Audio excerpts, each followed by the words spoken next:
Continue reading Bhagavad Gita as it is by Bhaktivedanta Swami Srila Prabhupada, Chapter 10, the opulence of the Absolute.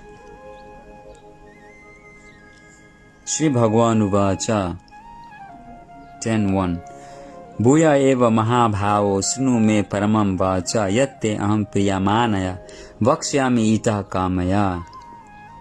Translation purport.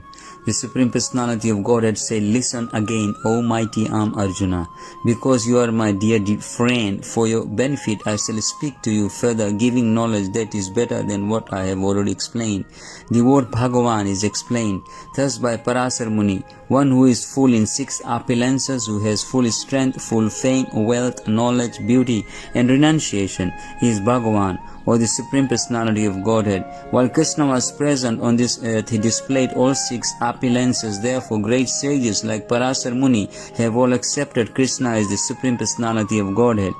Now Krishna is instructing Arjuna in more confidential knowledge of his opulences and work. Previously, beginning with the 7th chapter, the Lord has already explained his different energies and how they are acting. Now in this chapter, he explains his specific opulences to Arjuna. In the previous chapter, he has clearly explained his different energies to establish devotion in firm conviction. Again, in this chapter, he tells Arjuna about his manifestations and various opulences. The more one hears about the Supreme God, the more one becomes fixed in devotional service. One should always hear about the Lord in the association of devotees. That will enhance one's devotional service. Discourses in the society of devotees can take place only among those who are really anxious to be in Krishna consciousness. Others cannot take part in such discourses. The Lord clearly tells Arjuna that because Arjuna is very dear to him, for his benefit, such discourses are taking place. Name vidhu sura gana prabhavam na maharashaya aham adirhe devanam maharisinam cha sarvasa. Neither the hosts of demigods nor the great sages know my origin or opulences, for in every respect I am the source of the demigods and sages. As stated in the Brahma Samhita, Lord Krishna is the Supreme Lord. No one is greater than him. He is the cause of all causes. Here it is also stated by the Lord personally that he is the cause of all the demigods and sages. Even the demigods and great sages cannot understand Krishna. They can understand neither his name nor his personality, nor what is the position of the so-called scholars of this tiny planet. No one can understand why this Supreme God comes to earth as an ordinary human being and executes such wonderful, uncommon activities. One should know then that scholarship is not the qualification necessary to understand Krishna. Even the demigods and the great sages have tried to understand Krishna by their mental speculation, and they have failed to do so. In the Srimad Bhagavatam also it is clearly said that even the great demigods are not able to understand the Supreme Personality of Godhead. They can speculate to the limits of their imperfect senses and can reach the opposite conclusion of impersonalism, of something not manifested by the 3 qualities of material nature, or they can imagine something by mental speculation. But it is not possible to understand Krishna by such foolish speculation. Here the Lord indirectly says that if anyone wants to know the absolute truth, here I am present as the Supreme Personality of Godhead. I am the Supreme. One should know this enough. Although one cannot understand the inconceivable Lord who is personally present, he nonetheless exists, which we can actually understand Krishna, who is eternal, full of bliss and knowledge, simply by studying his words in Bhagavad Gita and Srimad Bhagavatam. The conception of God as some ruling power or as the impersonal Brahman can be reached by persons who are in the inferior energy of the Lord.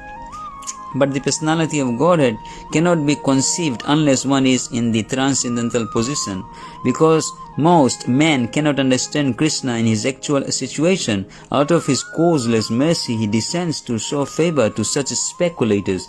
Yet, despite the Supreme Lord's uncommon activities, these speculators, due to contamination in the material energy, still think that the impersonal Brahman is the Supreme. Only the devotees who are fully surrendered unto the Supreme Lord can understand by the grace of the Supreme Personality of Godhead that he is Krishna.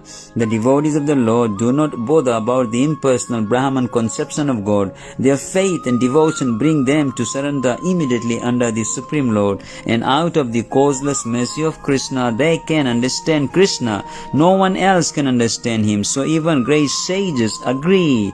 What is Atma? What is the Supreme? It is he who we have to worship.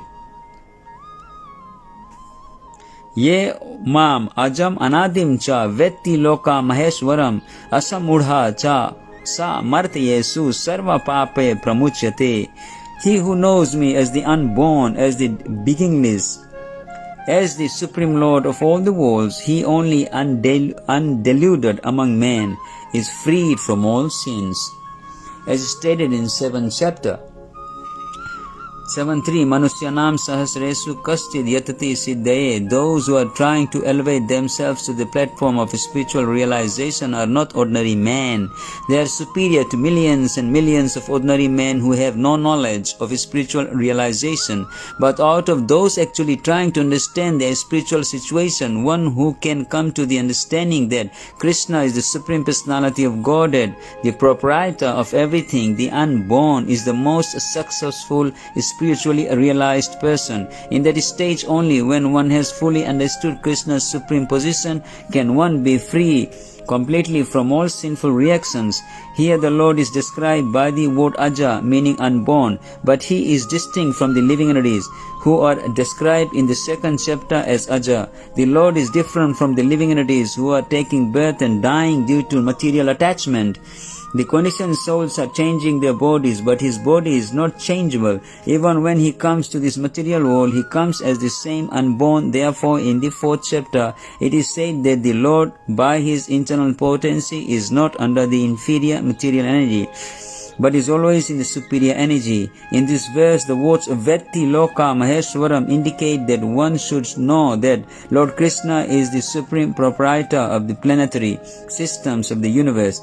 He was existing before the creation, and he is different from his creation. All the demigods were created within this material world, but as far as Krishna is concerned, it is said that he is not created. Therefore, Krishna is different even from the great demigods like Brahma and Shiva.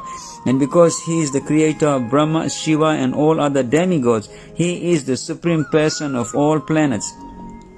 Shri Krishna is therefore different from everything that is created, and anyone who knows him as such immediately becomes liberated from all sinful reactions.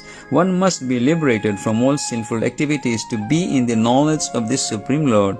Only by devotional service can he be known, and not by any other means, as stated in Bhagavad Gita.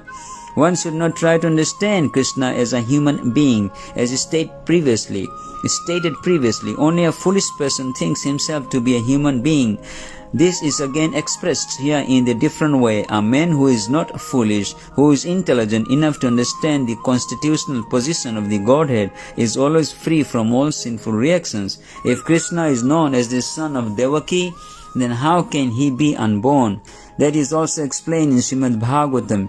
When he appeared before Devaki and Vasudeva, he was not born as an ordinary child.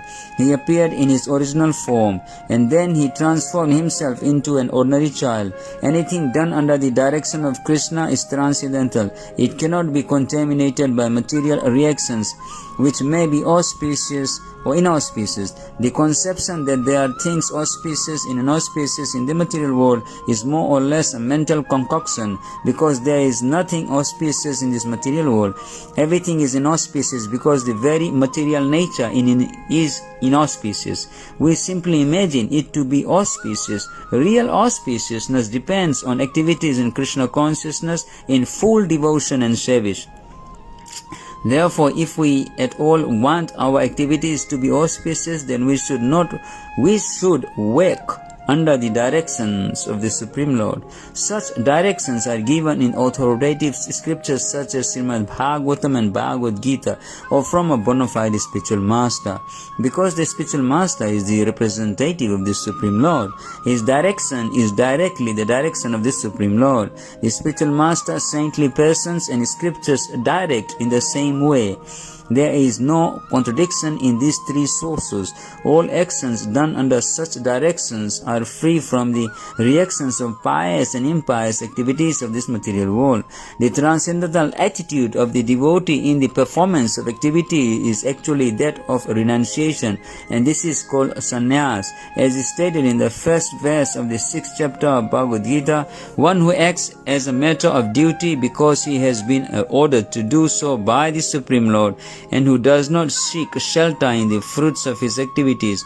Anasarita karma phalam is a true renouncer. Anyone acting under the direction of the Supreme Lord is actually a sannyasi and a yogi, and not the man who has simply taken the dress of the sannyasi or a pseudo yogi. Buddhir jnanam asamoha Kshama satyam dama shama sukham dukham bhavo abhavo bhayam chabhyam evacha ahimsa samata tustis tapodanam yaso yasha abhavanti bhava bhutanam matta eva prithak vidha.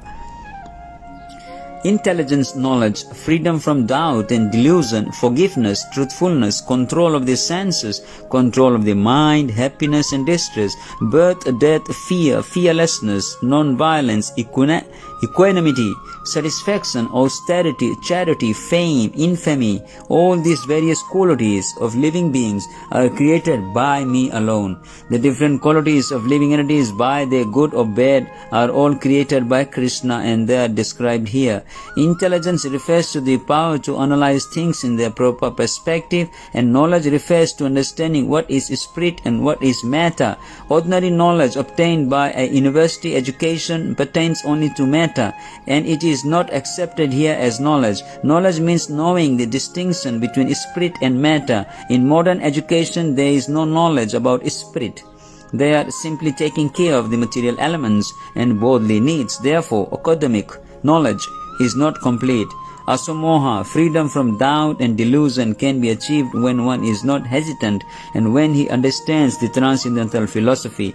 Slowly but surely he becomes free from bewilderment. Nothing should be accepted blindly. Everything should be accepted with care and with caution. Shama, tolerance and forgiveness should be practiced. One should be tolerant and excuse the minor offenses of others. Satyam, truthfulness, means that facts should be presented as they are for the benefit of others.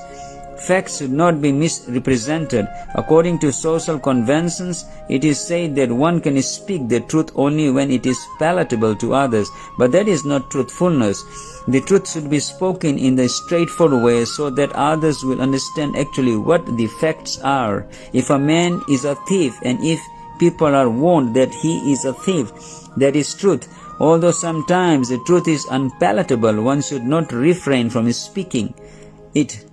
Truthfulness demands that the facts be presented as they are for the benefit of others. That is the definition of truth.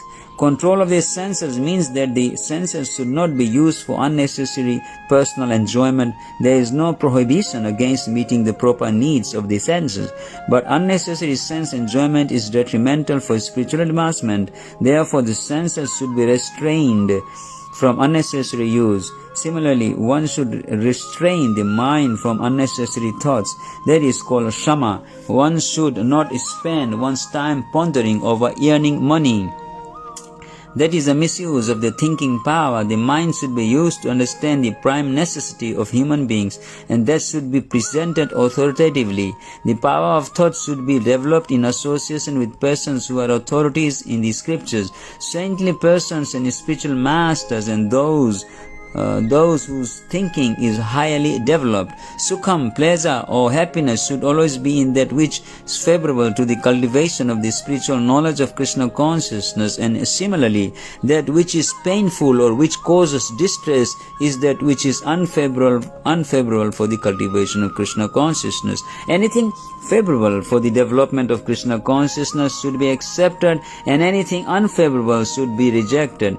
Bhava, birth, should be understood to refer to the body. As far as the soul is concerned, there is neither birth nor death, that we have discussed in the beginning of Bhagavad Gita. Birth and death apply to one's embodiment in the material world. Fear is due to worrying about the future. A person in Krishna consciousness has no fear because by his activities he is sure to go back to the spiritual sky, back home, back to Godhead. Therefore, his future is very bright. Others, however, do not know what their future holds. They have no knowledge of what their next life holds. They are therefore in constant anxiety. If we want to get free from anxiety, then the best course is to understand Krishna and be situated always in Krishna consciousness. In that way we will be free from all fear. In the Srimad Bhagavatam, it is 11.237, it is stated, Bhayam dvitiya bhine vesataha syat. Fear is caused by our absorption in the illusory energy. But those who are free from the illusory energy, those who are confident that they are not the material body, that they are spiritual parts of the Supreme Personality of Godhead, and who are therefore engaged in the transcendental service of the Supreme Lord, Godhead, have nothing to fear. Their future is very bright. This fear is a condition of persons who are not in Krishna consciousness. Abhayam, fearlessness, is possible only for one in Krishna consciousness. Ahimsa, non-violence, means that one should not do anything which will put others into misery or confusion. Material activities that are promised by so many politicians, sociologists, philanthropists, etc., do not produce very good results because the politicians and philanthropists have no transcendental vision. They do not know what is actually beneficial for human society. Ahimsa means that people should be trained in such a way that the full utilization of the human body can be achieved. The human body is meant for spiritual realization. So any movement or any commissions which do not further that end commit violence on the human body, that which furthers the future spiritual happiness of the people in general, is called non-violence. Samatha, equanimity, refers the freedom from attachment and aversion. To be very much attached or to be very much detached is not the best. The material world should be accepted without attachment or aversion. That which is favorable or prosecuting Krishna consciousness, prosecuting Krishna consciousness, should be accepted.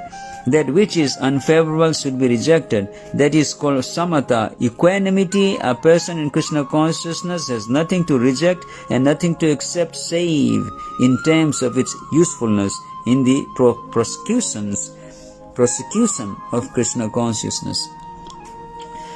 Tusti, satisfaction, means that one should not be eager to gather more and more material goods by unnecessary activity. One should be satisfied with whatever is obtained by the grace of the Supreme Lord. That is called satisfaction. Tapas means austerity or penance. There are many rules and regulations in the Vedas which apply here, like rising early in the morning and taking a bath. Sometimes it is very troublesome to rise early in the morning, but whatever voluntary trouble one may suffer in this way is called penance. Similarly, there are prescriptions for fasting on certain days of the month. One may not be inclined to practice such fasting, but because of his determination to make advancement in the science of Krishna consciousness, he should accept such bodily troubles when they are recommended. However, one should not fast unnecessarily or against Vedic injunctions. One should not fast for some political purpose. That is described in Bhagavad Gita as fasting in ignorance, and anything done in ignorance or passion does not lead to spiritual advancement. Everything done in the mode of goodness does advance one. However, and fasting done in terms of Vedic injunctions enriches one in the spiritual knowledge. As far as charity is concerned, one should give 50% of his earnings to some good cause. And what is a good cause? It is that which is conducted in terms of Krishna consciousness. That is not only a good cause, but the best cause. Because Krishna is good, his cause is also good. Thus, charity should be given to a person who is engaged in Krishna consciousness. According to the Vedic literature, it is enjoined that charity should be given to the Brahmanas. This practice is still followed, although not very nicely in terms of the Vedic injunction, but still the injunction is that charity should be given to the Brahmanas. Why? Because they are engaged in a higher cultivation of spiritual knowledge. A Brahmana is supposed to devote his whole life to understanding Brahman. Brahman janatiti Brahmana. One who knows Brahman is called a Brahmana. Thus charity is offered to the Brahmanas because they are always engaged in higher spiritual service and have no time to earn their livelihood. In the Vedic literature, charity is also to be awarded to one in the renounced order of life. a sannyasi. The sannyasis beg from door to door, not for money but for missionary purposes. The system is that they go from door to door to awaken the householders from the slumber of ignorance, because the householders are engaged in family affairs and have forgotten their actual purpose in life. Awakening their Krishna consciousness, it is the business of the sannyasis to go as beggars to the householders and encourage them to be Krishna conscious. It is said in the Vedas, one should awake and achieve what is due him in this human form of life. This knowledge and method is distributed by the sannyasis. Hence, charity is to be given to the renouncer of life, to the brahmanas and similar good causes, not to any whimsical cause. Yasha's fame should be according to Lord Chaitanya, who said that a man of famous when he is known as a great devotee. That is real fame. If one has become a great man in Krishna consciousness and it is known, then he is truly famous. One who does not have such fame is infamous. All these qualities are manifest throughout the universe in human society and in the society of the demigods. There are many forms of humanity on other planets, and these qualities are there. Now, for one who wants to advance in Krishna consciousness, Krishna creates all these qualities, but the person develops them himself from within. One who engages in this devotional service of the Supreme Lord develops all the good qualities as arranged by the Supreme Lord. Of whatever we find, good or bad, the origin is Krishna. Nothing can manifest itself in this material world which is not in Krishna. That is knowledge. Although we know that things are differently situated, we should realize that everything flows from Krishna. Hare Krishna.